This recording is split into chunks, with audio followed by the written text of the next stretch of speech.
Hey, this is Spaceman Jones with a smoke break. I'm in with a very special guest today, Dylan McQueen. You guys may know him from the professional wrestling world. How you doing this morning, Dylan? I'm doing good, man. I'm doing great. Glad to be here. Very excited. Awesome. And this morning, we are my sponsors, Earthy Now. I am on some of their White Widow from the Rogue Family Farm, and this is 15.1% CBG. Now, you guys can see Earthy Now at earthynow.com. They are providers of all hemp and CBD products. And also, another big shout out to our other sponsor, Urban Combat Wrestling. Hard hits, hard hits, hard hits. They for the culture. Got a lot of wrestling things gonna be going on whenever this coronavirus uh, is this lockdown is lifted. So Dylan, I like to start off by inviting some sanctity into this, and so Yes, we're let's gonna go. sit a little bit of meditation. So if you would kind of get in a position where your back is straight and you're kind of sitting and standing in your own dignity. Got your eyes closed, and we're going to start by inhaling through the nose and back out through the nose for a round of 10. All right, guys, let's start. Inhale.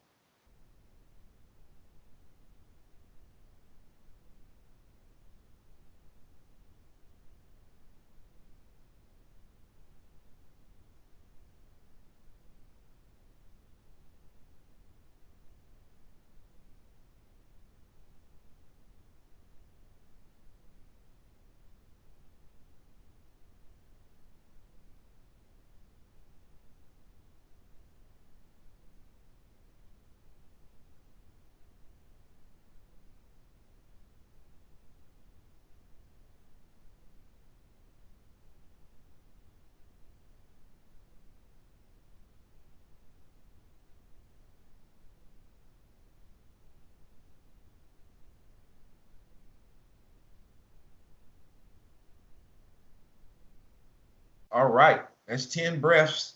Woo. Getting back kind of early in the morning, waking up. Yeah. Um, so, Dylan, a lot of people know you uh, for being this flamboyant character, Yes, to being say a the least. person that is super confident.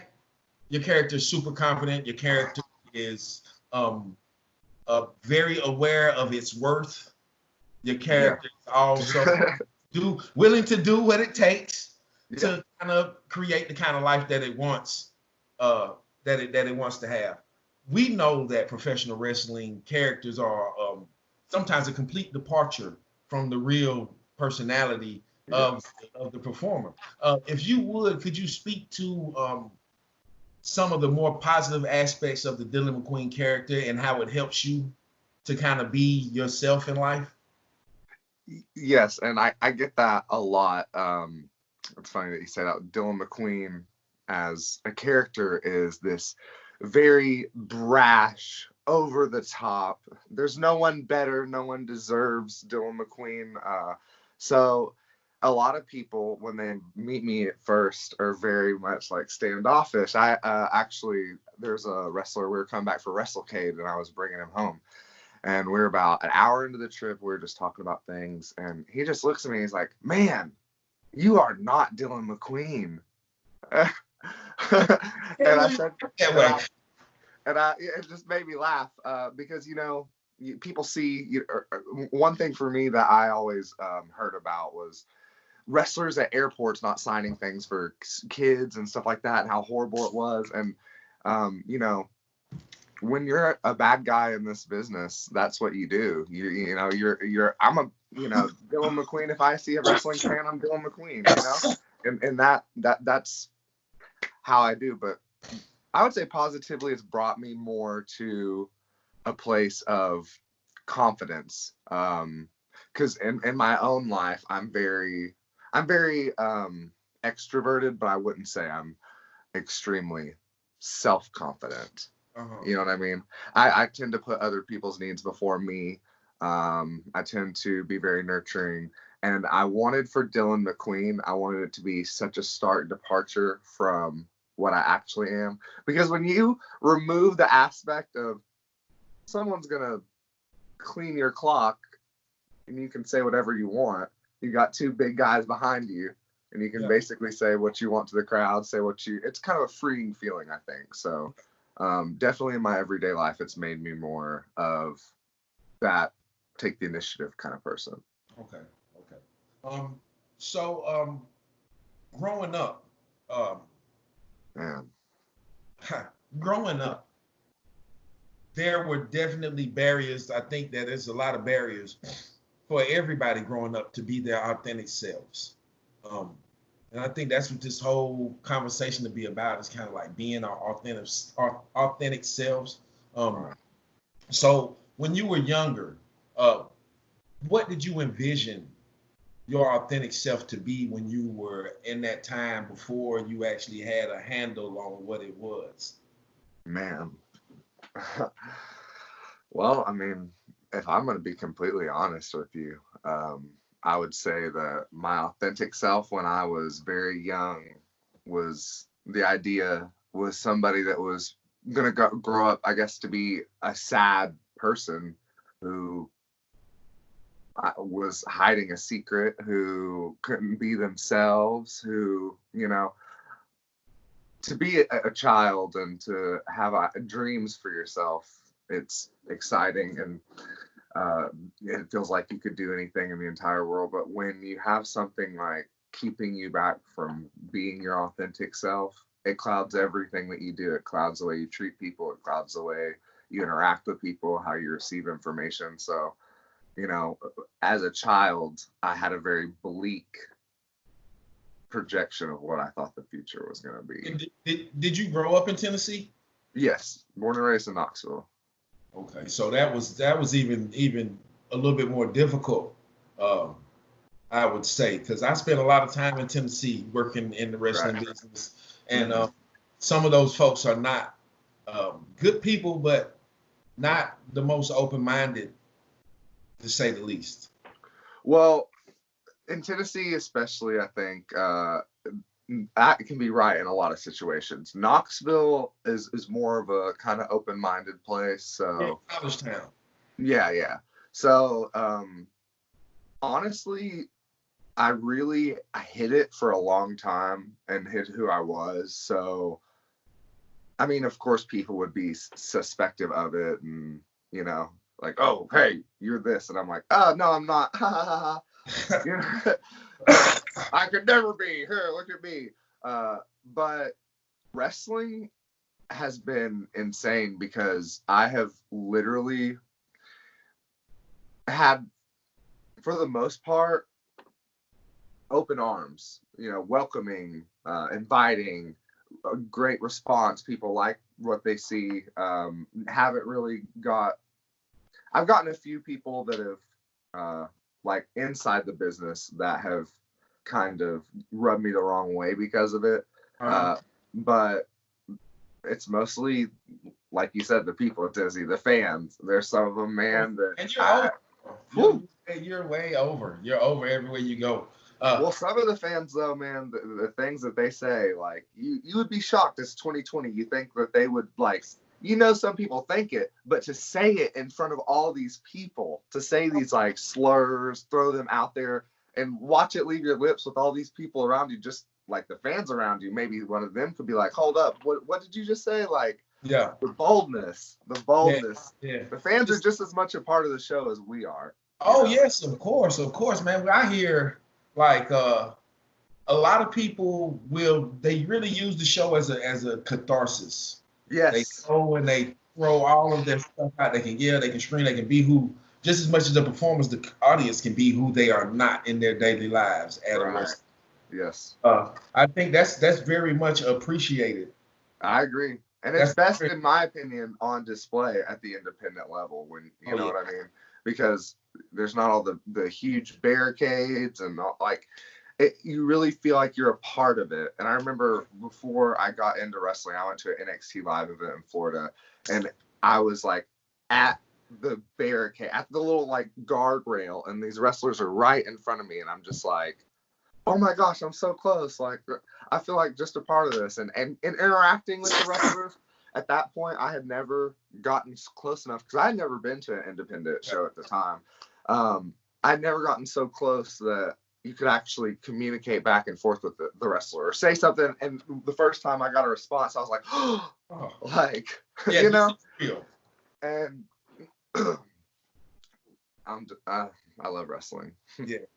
I love it, I have a lot of very fond feelings about wrestling, and I feel like that some of the stories that we're able to tell and some of the people in the business have been the best people that I've kind of met in my time. I agree. You know, you're gonna have bad and good people everywhere. Everywhere. So as far as wrestling is concerned, in how is that helping you with your confidence, with your mental health stability, being able to go and have something that you're a part of that takes so much of your being to be able to do it right. You see what I'm saying? Yes. How is that helping you along, like in your daily life, to be able to kind of deal with some of these issues? I mean, Dr. Tom always said life is a work, and It's man. when you see that and you actually like internalize what that means, it really is. You know, people are always trying to work each other to get favor, and always trying to work each other to get, you know, leverage. And you know, oh, I went to the movies. Oh, I didn't like that movie. Well, let me tell you why you should have liked it. Everyone's just constantly trying to work people, even if they don't realize it. But it's made me more confident in everything that I do, man. It has made me assured of myself. It's made me not second guess or self-doubt as much. You know, I can, when I go out in that curtain, nothing can stop me. And I transfer that into my everyday life when I'm struggling with certain situations. Yeah. I try to channel that Dylan McQueen. Like, you know, my fiance sometimes will be like, what would Dylan McQueen do? You know? And I just say to myself, I wouldn't do whatever it is that is holding me back. I think for me, the hardest thing was doubting myself before. When I came to JPWA, when I started wrestling, I always knew I was kind of like the funny guy, entertainer, like class clown kind of guy. So I was kind of well liked, but I was too introverted to really just bust out and be myself, because I'd never really been around anybody that had. I'd always been like, hush, you're too loud, or you're too unprofessional, or you're too this because you talk too much. And wrestling was the perfect outlet for that, because it gave me a place to be myself completely uninhibited. And you realize when you are uninhibited that the people that are around you that really, really will matter and will support you in your life, those are the ones that aren't going to be bothered by the full spectrum of your personality. Yeah. You know what I mean? And I don't know. Society today kind of gives me the mindset that you have to keep a certain kind of mood or appearance at all times emotionally. And I don't know. I think life is at its most beautiful when it's raw, and that's what wrestling is, man. Yeah, it's life. It is. It's raw emotion. It's and we play on those emotions to elicit the response from the crowd. We play on those emotions to kind of build the stories that we're trying to tell, whether it be for 7 minutes or 7 months. Right. We use those type of authentic, and I think that that what we're seeing in this interview is how much of a therapeutic vehicle professional wrestling has been specifically for you. Absolutely, man. I mean, my mental health, you know, I was 12 years old. I went up to my grandmother and I said, I want to be an NBA basketball player. She was like, no, that would never happen. I was like, okay. I thought about it and I was like, yeah, man, like, people are a little too, like, I don't know. Basketball, I love it, but it wasn't really my thing. I like to shoot and play around, but I ended up getting into wrestling, watching it. The first time I saw it was Chris Jericho's highlight reel on Monday Night Raw. Yeah. And I was like, what is this? And here's this larger than life character that when you see Chris Jericho, no matter what you're doing, you stop, you listen, and he's going to entertain you. It doesn't matter what he's doing.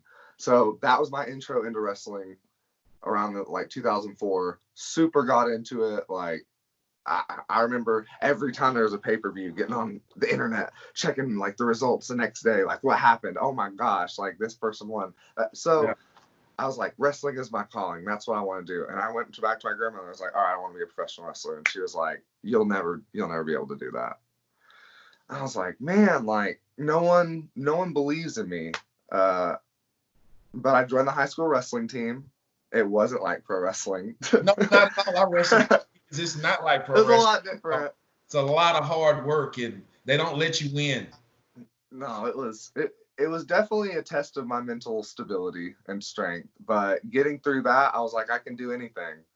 And I really didn't get that reinforced until later on in life. I became a makeup artist, and that's when my life, like, it took off, man. I was impacting people's lives. I was doing their makeup. While I was doing their makeup, I was like counseling with them, hearing, women with these tragic stories that have happened to them, and helping, like, over time to help, like, rehabilitate them. Like, it was life changing. It was life changing. I got to do a lady's makeup one time. She had cancer. All of her, like, hair was falling out, her lashes were falling out. When I did her makeup, I made her feel something that she hadn't felt in a while, and that was self-confidence. Yeah. And when I realized I had that gift at that moment, I was like, I need to do something with this. So I think for me, getting into wrestling when I did, I wasn't, 21, which sometimes I look back and I see these people that are 21 that have been wrestling for 9 years, and you're just like, ah. But getting into it, I'm already the person that I know that I'm going to be. You know what I mean? I've been through the trials of finding who I am, of going through life, experiencing things, being solid and rooted in who you are. And I think that when you have that, and you know where you're going, which maybe I wouldn't have if I was 19. I definitely wouldn't have. Yeah. I think is a huge advantage. So wrestling, like, I always had something in me, but wrestling has brought it out in me. It has sharpened it, and it has made me able to translate it into my everyday life. I can't say enough good things about it. I really can't, Yeah. man. And I miss it. I miss it so bad. I miss it so bad. I miss it so bad. I was just thinking, like, I can remember, like, on Sundays we used to go down to the School of Morton, and I miss being around the boys. Yeah. I miss being setting up the ring and setting up the chairs and, like, getting into it with my business partner over angles and all the things that we can't do right now. I kind of miss it. I kind of miss it a lot.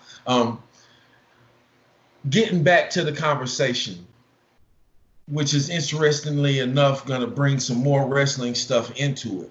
I feel like you and your character and how absolutely fearless you have been with the portrayal of it, that you are helping some kids out that don't know where they're going in life, that you're helping somebody to see that they're okay.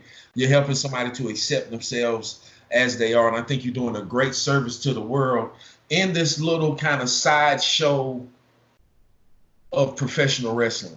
They're going to be people that come to shows that won't be able to, they don't really go anywhere else. They won't get it anywhere else. And you're going to be like, you're helping a lot of people just by being bold and confident in who you are. Right. There's somebody out there that's not going to have to go through the amount of bullshit that you went through because you're doing your thing. They're going to be able to get it quicker. They're going to be able to figure it out quicker. Let me tell you, if I was going to school nowadays like these kids are, oh my gosh, I would be walking into the school with a fire baton. Like, they do not care. Like, it's great. But I mean, I've had so many people reach out to me on social media and just be like, you being yourself has inspired me to, like, come out or tell people about this or try this hobby or something like that. And I mean, even though in my mind it's like they're just observing me, I'm not really doing anything. It's an honor. It's humbling, man. It's like all I'm doing is going out there and having fun and living my truth. And if that helps one person, yeah, it most definitely is. So I want to ask you, it's definitely helping people. So I want to ask you, what are some of the practices that you're using in your daily life to kind of bring yourself calm and kind of what are some of your go-tos to kind of reset, to kind of refresh yourself, to kind of bring yourself back to yourself, like after a loop or after you've been very active for a while or kind of just not really taking care of yourself whenever you come back to Right. yourself. What are some of your favorite practices? Well, honestly, I was the worst about that, so I probably wouldn't be. I would go 3 to 4 day loops every single week, and it was on the road and working too. So like work the shoot, go there, get off, go home, pick up the gear, pick up the merch, go directly to the show, which was usually in the other time zones. So while they started at like the same time, an event that starts at 8 in Knoxville and an event that starts at 8 in Nashville, it's really starting at 9 in At Knoxville. 9 in Knoxville. So it's like the event would be at the same time, but you're losing an hour, and then you have to wake up, work out. After you work out, cardio, then go to work, then and it was that loop. It was numbing. And then I was also, you know, 2 days a week, like twice a month, I was going, or I'm sorry, twice a month I would go up to train with other people, and it was getting pretty intense. But I mean, I had so many awesome things lined up that it sucks that things turned out the way they did. But I really have seen the wrestling community come together Yeah, during this and unite. And I've seen people that I never thought would darken each other's doorway, letting things go. It's incredible. It's incredible to see the outpouring of support at every single level of wrestling. The highest hierarchy people at the top tier are helping people and yeah, advocating for independent wrestling, which is incredible. it's So very incredible. You don't get that in other places where the more established people help out the people who are not established. Um, agree. I think that the whole human family has been showing a whole lot of heart right now during this time. I agree. It's nice Uh, to see. It's nice to see. oh yes, it's definitely nice to see, especially in a dog eat dog community like wrestling, man. It's not a place where you're gonna get a whole lot of help and handouts and good advice. 9 times out of 10, people are trying to cut your throat, or they're trying to work you to not only get you on their side, but to also destroy the people that you're also working with. It's a lot of some unsavory business going on, but I'm glad that the thing that's getting paid attention to now is guys like Dolph Ziggler going and buying 10 and 20 indie guys shirts at a time. I mean, when at a time where they couldn't get booked, it was Yeah. tremendous. It's Yeah. tremendous. Yeah, that it was incredible. It was incredible. Yeah, That man. shocked me. I didn't shock me, but it was very much like, how awesome is that? Like, Very just awesome. it just goes to show, promoters and companies that facilitate wrestling like are so incredible for what they do and giving us a platform. But it just goes to show that like the wrestling is what the heart is. The heart is not a company or a brand or a canvas.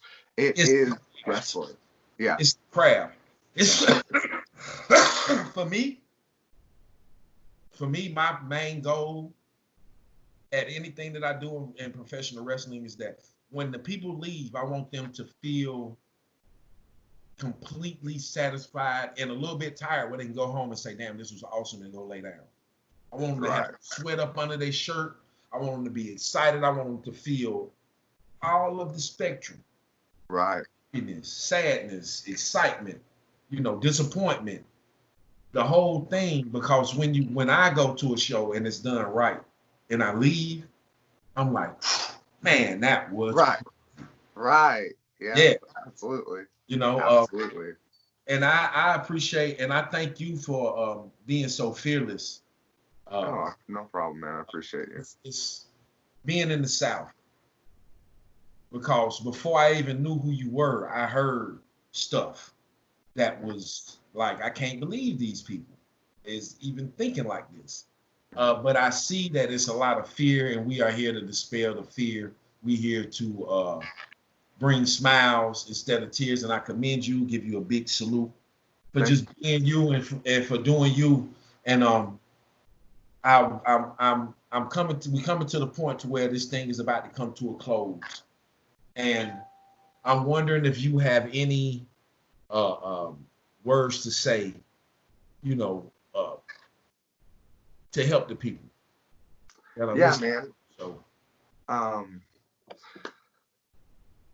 I really think that my whole goal in life is to see everyone work together, man. I mean, that's really what we have to do. Love all beings, d- don't cause harm, don't take more than you need, and just live in prosperity with everyone else. I just think that as long as we all work together, we got this.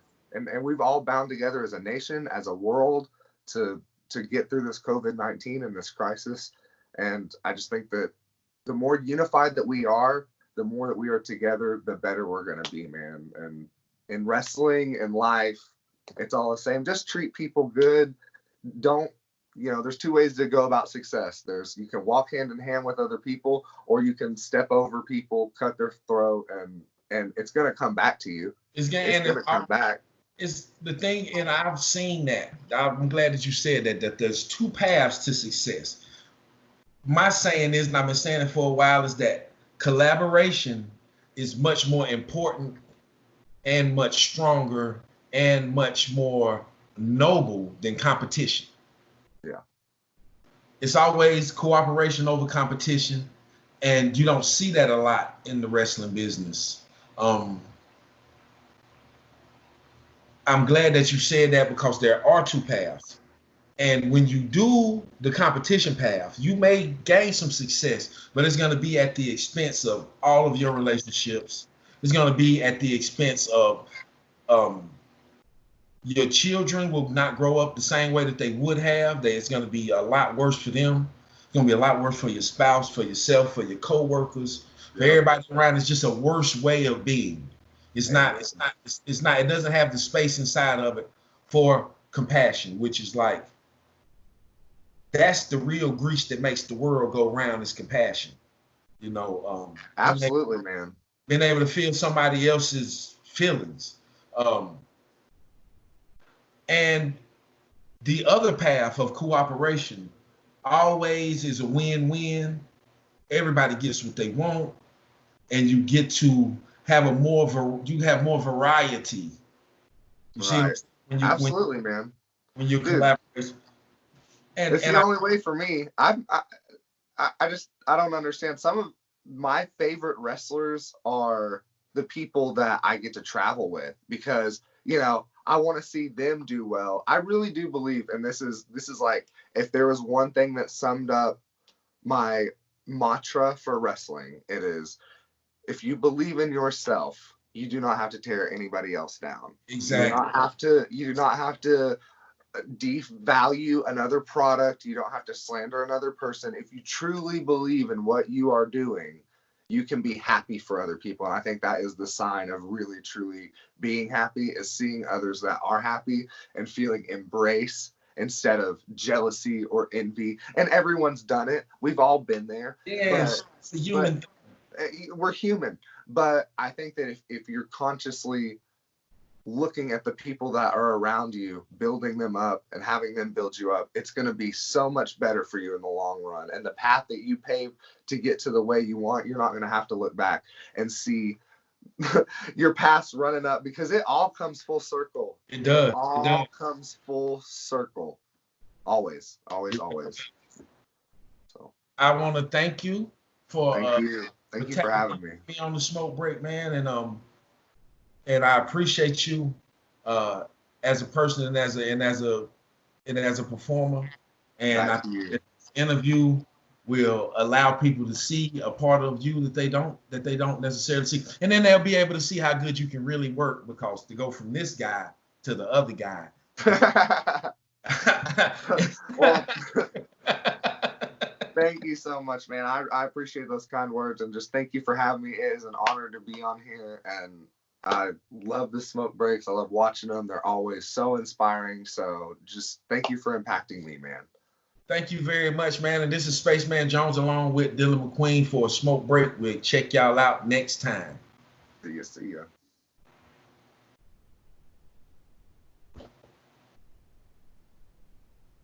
All right. Bam.